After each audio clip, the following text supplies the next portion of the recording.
జై శ్రీ గణేష. మన మహాభారతం చెప్పుకుంటున్నాం కదా, ఎక్కడున్నాము? ద్రోణ పర్వం 5వ అశ్వత్థంలో ఉన్నాము. గత ఎపిసోడ్ వరకు మనం ఎంతవరకు చెప్పుకున్నాము? 14వ రోజు యుద్ధం నడుస్తుంది. దానిలో భాగంగా రాత్రి యుద్ధం కూడా జరుగుతుంది. భీముడు బాహ్లికుని చంపాడు, ఘటోత్కచ అశ్వత్థామను ఓడించాడు. ఆ తర్వాత దుర్యోధనుడు వెళ్ళి కర్ణ ఏంటి, ఎంతసేపటికి నువ్వు పూనుకోవేంటి, నువ్వు పూనుకుంటే కానీ యుద్ధము ఒక దారికి వచ్చేలా లేదా, అటువైపు వచ్చేసి పాండవులు మన మీద పడిపోతున్నారు, పాండవ సైన్యం అంతా కౌరవ సైన్యాన్ని నాశనం చేస్తుంది, కాబట్టి నువ్వు రంగంలోకి దిగాలి, ఏదేమైనా సరే నువ్వేంటో నిరూపించుకోవాల్సినటువంటి పరిస్థితి అయితే ప్రస్తుతము నెలకొంది అని చెప్పేసి గట్టిగా కర్ణుని దుర్యోధనుడు అడుగుతున్నాడు. ఇంతవరకు చెప్పాం కదా.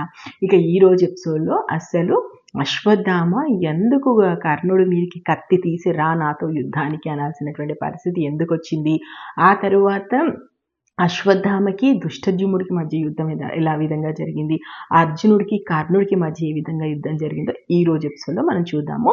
సో ఓవరాల్గా ఎప్పుడైతే దుర్యోధనుడు వెళ్ళి కర్ణుడికి చెప్పాడో, కర్ణుడు వెంటనే ఏమంటాడంటే, నీకెందుకు భయం మహారాజా, నేనున్నాను కదా, నేను చూసుకుంటాను, ఈ భీముడు అర్జునుడు నాకు నల్లులతో సమానము, వాళ్ళందరినీ కూడా నేను నలిపేస్తాను, నీకు విజయాన్ని చేకూర్చిచ్చేటువంటి బాధ్యత నాది, ఏ పగవాడు తలెత్తి చూడని విధంగా నీకు విజయాన్ని నేను కట్టిపెడతాను అంటాడు. ఇక్కడ కర్ణుడి గురించి మనకు సినిమాల్లో సీరియల్లో చూపించింది. నేను మొదటి నుంచి చెప్తూ ఉన్నాను కర్ణుడి గురించి వచ్చిన ప్రతిసారి, ఎందుకంటే చాలా వరకు అబద్ధాలే ఉన్నాయి, చాలా వరకు తప్పులు ఉన్నాయి. అంటే కర్ణుడికి సంబంధించి కర్ణుడికి ఉన్నటువంటి అతి పెద్ద చెడు లక్షణాల్లో ఒకటి ఏంటి అంటే కోతలు కోయడం. మామూలు కోతలు రాయడు కాదు కర్ణుడు. అసలు ఏ రకంగా గొప్పలు చెప్పుకుంటాడో తన గురించి. నిజానికి మహాభారత యుద్ధానికి ప్రధాన కారణం దుర్యోధనుడి అహంకారం, అత్యాశ ఎంత కారణమో అంతకంటే కొంచెం నాకైతే ఎక్కువే కారణం అనిపిస్తుంది కర్ణుడు. ఎందుకంటే కర్ణుడు ఎప్పుడు తన గురించి తాను గొప్పలు చెప్పుకుంటూనే ఉంటాడు, తను అలాంటి వీరుడిని ఇలాంటి వీరుడిని. ఈ మాటలన్నీ కూడా దుర్యోధను నమ్ముతాడు. కర్ణుడు మించిన వీరుడు లేడు అని దుర్యోధనుడు నమ్మడం వల్లనే వెళ్ళి పాండవులతో గొడవ పెట్టుకుంటాడు. కర్ణుడే దుర్యోధనుడు పక్కన లేకపోతే దుర్యోధనుడు ఎట్టి పరిస్థితుల్లోనూ అంత సాహసం చేసి యుద్ధం వరకు వెళ్ళడు. కాకపోతే ఇలా కర్ణుడు ఈ గొప్పలు చెప్పుకోవడం అనేది మొదటి నుంచి కర్ణుడికి ఉన్నటువంటి చెడు లక్షణాల్లో ఒక లక్షణం. ఎప్పుడు చూసినా కూడా కోతలు వస్తూనే ఉంటాడు. అందుకే అంటాడు భీష్ముడు, నువ్వు కోతల రాయుడివి, కోతలకు తప్ప చాతలకు పనికిరావు, నీతో ఏమవుతుందని చెప్పేసి ప్రతిసారి కర్ణుడిని ఎత్తి పొడిచినట్టు మాట్లాడుతుంటాడు కదా. ఎందుకంటే ఇలాంటి మాటలు ఎక్కువగా మాట్లాడుతుంటాడు కర్ణుడు. అంటే కర్ణుడి గురించి నేను చెప్తున్నప్పుడు మళ్ళీ 1కి 2 సార్లు చెప్తున్నాను, కర్ణుడు మహావీరుడే కావచ్చు, అయినా కూడా చాలాసార్లు చాలామందితో యుద్ధం మధ్యలో పారిపోయాడు. ఇంకా మరొక విషయం ఏంటంటే, కర్ణుడు ఎవరు చేయలేని పనులు చేశారు. ఎవరిస్తారండి వాళ్ళ కవచాన్ని, అంటే శరీరాన్ని ఒలిచి అంత త్యాగగుణం, అంత దానగుణం ఎవరిలో ఉంటుంది? ఒక్క కర్ణుడిలో తప్ప. కవచ కుండలాలు ఇచ్చేటువంటి, అంటే అంత త్యాగానికి పూనుకునే వాళ్ళు నాకు తెలిసి పాండవులకు ఆ పరిస్థితి వస్తే ఏం చేసేవారో మనకు తెలియదు, కానీ కర్ణుడు అంత త్యాగం, అంత దానబుద్ధి కర్ణుడిలో ఉంది. ఇది ఖచ్చితంగా అందరం చేతులెత్తి మొక్కాల్సిన విషయం. మరొకటి, ఎప్పుడైతే శ్రీకృష్ణుడు, కుంతి, అదేవిధంగా మనకి భీష్మ పితామహుడు కూడా అంటారు, నువ్వు పాండవులలో పెద్దవాడు కాబట్టి సమస్త సామ్రాజ్యం నీకు వస్తుంది, పాండవులు 5గురు నీ కాళ్ళ దగ్గర ఉంటారయ్యా, నువ్వు సామ్రాజ్యాన్ని ఏలుకో అని చెప్పినప్పుడు కూడా అంతటి సామ్రాజ్యాన్ని నెత్తి మీద వెంటికలా తీసి పారేసి, నేను దుర్యోధనుడికి మాటిచ్చిన ప్రకారం దుర్యోధనుడు పక్కనే ఉంటాను, ఈ మాట అనగలిగేటువంటి శక్తి కూడా ఒక్క కర్ణుడిలోనే ఉందనుకోవచ్చు. అంటే కర్ణుడిలో ఉన్నటువంటి ఇలాంటి గొప్ప లక్షణాల వల్ల కర్ణుడి గురించి, అంటే కర్ణుడి క్యారెక్టర్ గురించి కానీ, కర్ణుడు అంతవరకు చేసినటువంటి తప్పుల విషయంలో కానీ పెద్దగా సినిమాలో సీరియల్లో ప్రస్తావన ఉండదు. ఎందుకంటే కర్ణుడు చేసినటువంటి గొప్ప పనులు అలాంటివి. కానీ మహాభారతం ఇతిహాసం అంటే ఇది ఇలాగే జరిగింది, వ్యాస మహర్షి చెప్పాడు ఏం జరిగిందో ఇలా. అలాంటప్పుడు మార్చి చెప్పుకోవాల్సినటువంటి అవసరం మనకేం లేదు కాబట్టి వ్యాస మహర్షి చెప్పిందే మనం చెప్తున్నాము. సో ఓవరాల్గా మహాభారతానికి సంబంధించి కర్ణుడు కోతల రాయుడు, కోతలు కోస్తూనే ఉంటాడు. సో ఎప్పుడైతే కర్ణుడు ఈ మాటలు అన్నాడో కృపాచార్యుడికి ఒళ్ళు మండద్దు. ఏంటి కర్ణ, ఈ మాటలు ఇంకా నువ్వు మాట్లాడడం ఆపవా? నువ్వు భీమ అర్జునుడు ఓడిస్తావా? అర్జునుడు భీముడు ఉన్నప్పుడు ఎన్నిసార్లు తోక ముడిచి నువ్వు పారిపోలేదు? నువ్వు మాటలు మాట్లాడడానికంటే చేతలకు పనికిరాదు, నీ మగతనం కేవలం మాటల్లో మాత్రమే ఉంటుంది, తీరా చేతల్లోకి వచ్చేసరికి పలాయనం చెత్తగిస్తావు. ఘోషయాత్రలో కానీ గోగ్రహణం అప్పుడు కానీ నీ శక్తి ఏంటో మేము చూడలేదా? ఒక్క అర్జునుడిని ఏమీ చేయలేక మనందరం కలిసి కలిసి తోక ముడిచి పారిపోయి వచ్చాము, అలాంటి అర్జునుడు నీకు నల్లిలా కనిపిస్తున్నాడా? ఏమిటి ఈ మాటలు? మాటలు మాట్లాడడానికన్నా కూడా హద్దు పద్దు ఉండదా? ఈ మాటల్లో తప్ప నువ్వు చేతల్లో ఏమీ చేయలేవు అని చెప్పేసి కృపాచార్యుడు మాట్లాడతాడు. ఈ మాటలు మాట్లాడగానే కర్ణుడికి ఎక్కలేని కోపం వస్తుంది. ఓరి బ్రాహ్మణుడా, నీకు ఎంత ధైర్యము, ఇన్ని మాటలు నా గురించి ఇలాంటి మాటలు మాట్లాడతావా? నేను నాలుక కోస్తాను నేను. నువ్వేం చేసావయ్యా? ఎప్పుడు చూసినా సరే ఆ అర్జున జపం చేస్తూ కౌరవ సైన్యంలో నిరుత్సాహాన్ని నింపడం తప్ప నువ్వేమి చేయగలుగుతావు? నీ మాటల వల్ల ప్రతిసారి కౌరవ సైన్యం నిరుత్సాహపడుతుంది, కౌరవ వీరులు నిరుత్సాహపడుతున్నారు, అంతకు మించి నువ్వు ఎందుకు పనికిరావు అని చెప్పేసి ఎప్పుడైతే కర్ణుడు కృపాచార్యులను అంటాడో ఇక అశ్వత్థామకు విపరీతమైన కోపం వస్తుంది. ఎందుకంటే తన మామయ్య అంటే చాలా ఇష్టం అశ్వత్థామకు. వెంటనే కత్తి తీస్తాడు ఊరలోంచి. ఓరి నీచుడా, పెద్ద చిన్న అంటే కర్ణుడితో అంటాడు, ఓరి నీచుడా, పెద్ద చిన్న అనేటువంటి తేడా లేదా? గురువులతో ఎలా మాట్లాడాలనేటువంటి కనీస జ్ఞానం కూడా నీకు లేదా? నువ్వు మాటలకు తప్ప చేతలకు నువ్వు మాటలకు తప్ప చేతలకు పనికిరావు అని చెప్పి మామయ్య అన్న మాటల్లో పూర్తి నిజం ఉంది, అందులో అబద్ధం ఎక్కడ ఉంది? నువ్వు ఎక్కడయ్యా విజయాన్ని సాధించి చూపించావు? అంటే తోక ముడిచి పారిపోవడం నీకు తెలిసినట్టుగా ఇంకెవరికి తెలియదు. ఇలాంటి మాటలు మాత్రం గొప్పగా మాట్లాడుతూనే ఉంటావు. అసలు నీ సత్తా ఏంటో నేను ఇప్పుడు ప్రపంచానికి చూపిస్తాను రా, నువ్వు నాతో అని చెప్పేసి కత్తి తీసుకొని కర్ణుడిని నరకడానికి పోతుంటాడు. అంటే కర్ణుడి మీదకి కత్తి పట్టుకొని పైకి వెళ్తుంటాడు. అలా అశ్వత్థామ కత్తి పట్టుకొని కర్ణుడి మీదకి వస్తుండడంతో వెంటనే దుర్యోధనుడు మధ్యలోకి వచ్చి అశ్వత్థామ చెయ్యి నాపి, ఏంటి అశ్వత్థామ నువ్వు చేసే పని? నిన్ను, కర్ణుడిని, ద్రోణాచార్యుల్ని, కృపాచార్యుల్ని, శల్యుని మిమ్మల్ని నమ్ముకునే కదా నేను యుద్ధానికి వెళ్తున్నాను.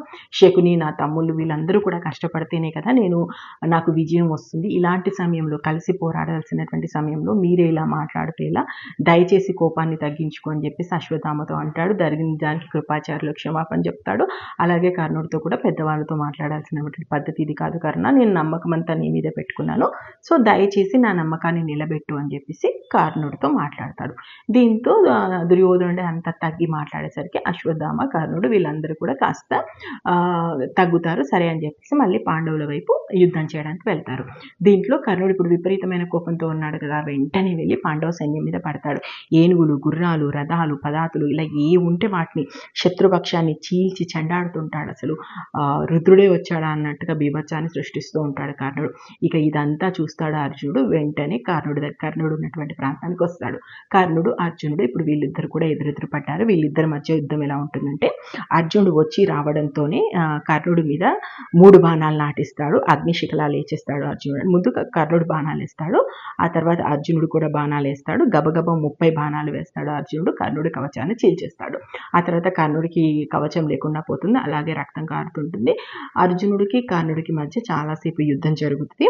ఆ తర్వాత 30 బాణాలను మళ్ళీ కర్ణుడు అర్జునుడి మీద వేస్తాడు. అర్జునుడికి కూడా విపరీతమైనటువంటి బాణాలు తగులుతాయి. అయినా కూడా అర్జునుడు ఎక్కడ తొనకడు బెనకడు, ఆ రకంగానే యుద్ధం చేస్తూ ఉంటాడు. దీంతో కొద్దిసేపు యుద్ధం జరిగిన తర్వాత ఏం జరుగుతుందంటే, కర్ణుడి చేతిలో ఉన్నటువంటి విల్లు కింద పడిపోబోతుంది. అసలు అది ఇలా లాగనగా పట్టుకున్నా అంటే అద్భుతంగా వెంటనే ఆ విల్లు కింద పడకుండా పట్టేసుకుంటాడు కర్ణుడు. అది చూసి అర్జునుడు కూడా ఆశ్చర్యపోతాడు. అబ్బాయి ఎంత సమయంలో ఎలా పట్టేసుకున్నాడు విల్లుని కింద పడకుండా. కానీ అర్జునుడు మళ్ళీ వెనక్కి తగ్గడు కదా, మళ్ళీ వేస్తాడు బాణాన్ని. కర్ణుడి విల్లు విరిచేస్తాడు. కర్ణుడి గుర్రాలను కొట్టేస్తాడు. కర్ణుడి సారథి తల నరికేస్తాడు. కర్ణుడి ఒళ్ళంతా బాణాలు తగిలేటట్టు వేస్తాడు. దీంతో ఇంక కర్ణుడు చేసేది లేక కృపాచార్యుల రథం ఎక్కి పారిపోతాడు. నిజానికి కర్ణార్జునుల యుద్ధం అంటారు, కానీ కర్ణార్జునుల యుద్ధం జరిగిన ప్రతిసారి కర్ణుడే ఓ అడుగు వెనకేసి పారిపోతుంటాడు. ఇలా కర్ణుడు వెళ్ళడం అనేది కర్ణుడికి అసలు కొత్తే కాదు. ఎందుకంటే మహాభారతం చదివాక మనం అలా మాట్లాడము, కాకపోతే సినిమాల ప్రభావం గట్టిగా ఉండడం వల్ల కర్ణార్జున అంటాం. కానీ నిజానికి కర్ణుడికి అర్జునుడికి యుద్ధం జరిగిన ప్రతిసారి అర్జునుడిదే పై చేయి.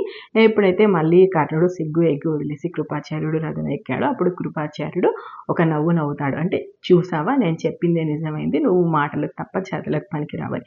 ఆయన కూడా కర్ణుడు ఇక తలదించుకొని చేసేదేమీ లేక అలాగే కృపాచార్యుడు రథం ఎక్కి వెళ్ళిపోతాడు. ఎప్పుడైతే కర్ణుడు ఇలా పారిపోవడం చూస్తాడో దుర్యోధనుడికి విపరీతమైన కోపం వస్తుంది.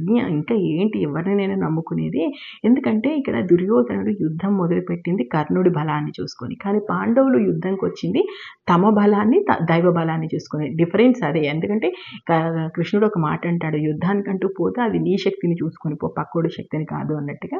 సో ఇప్పుడు దుర్యోధనుడు ఏమనుకుంటాడంటే ఏదైతే అదైందో అసలు ఈ పాండవులు నేనే చంపేస్తానని చెప్పేసి పాండవ సైన్యంలోకి అలా పోనిస్తుంటాడు తన రథాన్ని. వెంటనే అశ్వత్థామ మధ్యలోకి వచ్చి ఆపేసి, ఏ మిడతైనా అగ్గిలో దూకడానికి వెళ్తుందా, అది ఆత్మాహుతి లాంటిది, ఇంత దుస్సాహసం చేయాల్సినటువంటి అవసరం నీకేమొచ్చింది రాజా, మేముండగా అంటే మేము ప్రాణాలతో ఉండగా నీకు ఇలాంటి పరిస్థితి ఎందుకు వస్తుంది, నువ్వు ఎలా అసలు ఇంత తెగించి నువ్వు యుద్ధంలోకి పోవాల్సినటువంటి అవసరం ఏమొచ్చిందంటే మేమంతా లేవా అన్నప్పుడు అప్పుడు దుర్యోధనుడు అంటాడు, నీకు కానీ మీ అయ్యకు కానీ ఆ పాండవులు అంటే ఎక్కడ లేని ప్రేమ నాకు తెలుసు, మీరు ఎలా పైపైన యుద్ధం చేస్తున్నారో, నిజంగా మీరే తెగించి పోట్లాడితే పాండవులు ఎక్కడ ఉంటారు, కానీ మీకు పాండవుల మీద ప్రేమ ఏదో నా వైపు యుద్ధం చేయాలి అన్నట్టుగా చేస్తున్నారు, కానీ మీరు నిజంగా నా వైపు యుద్ధం చేయట్లేదని చెప్పేసి అశ్వత్థామని అంటాడు. అప్పుడు అశ్వత్థామ ఏమంటాడంటే, సరే నువ్వు చెప్పింది నిజమే అనుకో, మాకు పాండవుల మీద ప్రేమ ఉంది అనుకో, అయినా మేము ఎక్కడైనా పిసరంత మా ప్రాణాలు దాచిపెట్టుకుంటున్నామో, మేము యుద్ధం చేయడం లేదా, అసలు మమ్మల్నే కాదు రారాజా నువ్వు ఎవరిని నమ్మవు, నమ్మకమే లేకపోతే గెలుపు అనేది అసాధ్యమవుతుంది, అయినా యుద్ధంలోకి దిగిన తర్వాత చుట్టరికం మర్యాద లాంటివి చూసుకుంటామా, మా ఓపికన్నంతసేపు మేము తెగించే కదా కొట్లాడుతున్నాము, నేను మా అయ్య మా మామయ్య ఎంత మా శరీరం తూట్లు పడుతున్నా కూడా నీ కోసమే పోట్లాడుతున్నాము, మా ప్రాణం ఉన్నది నీ కోసము, నీకు విజయం సాధించి పెట్టడానికి ఎంతవరకైనా మేము తెగించి కొట్లాడతాము, దయచేసి నువ్వు ముందు మమ్మల్ని నమ్ము, మేము ఎక్కడైనా సరే మా శరీరాలను మేము చూసుకుంటున్నామో లేదా మేము నీకు అన్యాయం చేస్తున్నామో అని నీకు ఎందుకు అనిపిస్తుందో తెలియదు, కానీ మేము అలా ఏమీ చేయట్లేదు, మా ప్రాణం ఉన్నదే నీకోసం, మేము బ్రతికేదే నీకోసం, మా చావైనా కూడా అది నీకోసమే ఉంటుంది, దయచేసి ముందు మమ్మల్ని నమ్ము, నమ్మిన తర్వాత మాత్రమే నువ్వు ఏమైనా చేయగలుగుతావు, నమ్మకం లేని చోట గెలుపు ఎలా ఉంటుంది, తన వాళ్ళను తానే నమ్మలేకపోతే, తన నీడను తానే నమ్మలేకపోతే అలాంటి వ్యక్తికి గెలుపు సాధ్యం కాదు అంటాడు. ఈ మాటలు విన్నాక దుర్యోధనుడు కాస్త వెనక్కి తగ్గి, సరే అశ్వత్థామ నువ్వే వెళ్ళు, నువ్వే చూడు పాండవుల అంతేంటో అనగానే అప్పుడు దుర్యోధన్ని వెనక్కి పంపించేసి అశ్వత్థామ ముందుకు వస్తుంటాడు. ఇంతలో ఒక 10 మంది రాజులు పాండవ సైన్యం నుంచి వచ్చేస్తారు. ఆ 10 మంది రాజుల తల ఎగరగొట్టేస్తాడు అశ్వత్థామ. ఆ తర్వాత అలా ముందుకు వెళ్తూ ఉంటే దుష్టజుమ్ముడు మన అశ్వత్థామకి ఎదురుపడతాడు. ఎదురుపడగానే దుష్టజుమ్ముడుని చూసి ఒక్క నవ్వు నవ్వి అశ్వత్థామ అంటాడు, నీకోసమే ఎదురు చూస్తున్నాను నేను, ఎప్పుడు ఎదురు పడతావా, నీ చావు అంటే నీకు నా శక్తి ఏంటో ఎప్పుడెప్పుడు రుచి చూపిస్తావా అని అనుకుంటున్నాను, సరైన సమయానికి ఎదురుపడ్డావా అని చెప్పేసి అశ్వత్థామ దుష్టజుమ్ముడిని అంటాడు. అప్పుడు దుష్టజుమ్ముడు అంటాడు, నువ్వేంటి నా సంగతి చూసేది, నీ అయ్య చావు కోసం పుట్టిన వాడిని నేను, కాబట్టి నువ్వు నన్ను ఏం చేయలేవు అంటాడు. దీంతో మళ్ళీ దుష్టజుమ్ముడికి అశ్వత్థామకి మధ్య యుద్ధం జరుగుతుంటుంది. చాలాసేపు యుద్ధం జరుగుతుంది. దుష్టజుమ్ముడు కంటే ఖచ్చితంగా అశ్వత్థామ మహావీరుడే కాబట్టి అలాంటి దుష్టజుమ్ముని కూడా ఏం తక్కువ చేసి చూపించలేమో, ఖచ్చితంగా గట్టి పోరాటం అయితే వీళ్ళిద్దరి మధ్య జరుగుతుంది. కానీ కొద్దిసేపటికి దుష్టజుమ్ముడు జెండాను అశ్వత్థామ ఎగురగొట్టేస్తాడు, అతని సారథిని చంపేస్తాడు, గుర్రాల్ని కూల్చేస్తాడు, అతని గొడుగును కూడా పడగొట్టేస్తాడు, అతని 2 వైపులా ఉన్నటువంటి యోధులందరినీ కూడా చంపేస్తారు. ఇంకాసేపు అలాగే ఉంటే అశ్వత్థామ చేతిలో దుష్టజుమ్ముడు ఏమైపోయేవాడో తెలియదు. కానీ వెంటనే ధర్మరాజు భీముడు తన సైన్యాలతో వచ్చి అశ్వత్థామ మీద యుద్ధానికి వస్తారు. ఇది చూసి ద్రోణుడు దుర్యోధనుడు వీళ్ళిద్దరు కూడా వచ్చేస్తారు. మళ్ళీ పొలోమని పాండవ సైన్యం అంతా వచ్చేస్తుంటుంది, పొలోమని కౌరవ సైన్యం అంతా వస్తుంటుంది. సో ఇక్కడ ఏం చేస్తుంటుందంటే అర్జునుడు ఆ సమయంలో అంబిష్ట శిబిదేశాల సైన్యంతో యుద్ధం చేస్తుంటాడు, భీముడు మగధ మద్ర బంగదేశాలతో యుద్ధం చేస్తుంటాడు. దాదాపు ఈ సైన్యాన్నంతా భీమార్జునులు నాశనం చేసి పెట్టేస్తారు. మరోవైపు ద్రోణాచార్యులు పాంచాల వీరులను చంపుతానన్నాడు కదా, సో పాంచాల వీరుల ఉన్న వైపు తన రథాన్ని పోనిచ్చి స్వైర విహారం చేస్తుంటాడు. అక్కడ అసలు ఎటు పడితే అటు తిరుగుతూ ద్రోణాచార్యులు పాంచాల వీరుల్ని చంపుతూ ఉంటాడు. ఇది చూసి భీమార్జునులు ద్రోణాచార్యుల మీదకి వస్తారు. సో ఇప్పుడు ద్రోణాచార్యుడు ఆయనకు ఎదురుగా భీమార్జునులు ఉన్నారు. మరి వీళ్ళకి మధ్య యుద్ధం ఎలా జరిగింది, ఆ తర్వాత సాత్యకి ఎవరిని చంపాడు, అదేవిధంగా భీముడు ఎలా విజృంభించాడు, ఘటోత్కచుడు ఎలా విజృంభించాడు, ఘటోత్కచుడిని కర్ణుడు ఏ విధంగా చంపాడు, అసలు ఆ తర్వాత ఇంత రాత్రి యుద్ధాన్ని నిజానికి ఆపింది ఎవరు అంతా కూడా మనం చెప్పాను కదా. ఏది కూడా తొందరపడి ఎక్కువగా చెప్పట్లేదు, ఎందుకంటే ఏవైనా పేర్లు మర్చిపోతానో లేదంటే టాపిక్ మర్చిపోతానో అని చెప్పేసి వీలైనంత షార్ట్గానే వీడియోని చేస్తూ, కావాలంటే మనం ఎక్కువ వీడియోస్ కానీ చెప్పుకుందామని చెప్పేసి క్లియర్గా ఎక్స్ప్లెయిన్ చేసే ప్రయత్నమే చేస్తున్నాను. సో మీకు నచ్చితే మాత్రం ఆశీర్వదించండి. నాకు తెలిసి 14వ రోజు యుద్ధం ఇంకా టైం పట్టేలానే ఉంది, ఎందుకంటే మనం మెల్లమెల్లగా చెప్పుకుంటూ పోతున్నాం కాబట్టి. కాకపోతే 14వ రోజు యుద్ధం చాలా కీలకం. మొత్తం పాండవ సైన్యానికి సంబంధించి, కౌరవ సైన్యానికి సంబంధించి కానీ చాలా ముఖ్యమైనటువంటి సంఘటనలన్నీ కూడా 14వ రోజు యుద్ధంలో జరుగుతాయి కాబట్టి నేను మెల్లగానే చెప్పుకుంటూ వస్తున్నాను. సో ఓవరాల్గా ఇది ఇప్పటి వరకు మహాభారతానికి సంబంధించి ఏం జరిగిందో తెలుసుకోవాలనుకుంటే మన ఛానల్కి వెళ్ళండి, మహాభారతం ప్లేలిస్ట్లోకి వెళ్ళండి. ప్లేలిస్ట్ ఉంది, అదేవిధంగా పోడ్కాస్ట్ కూడా ఉంది, చూడండి. Thank you. జై హింద్.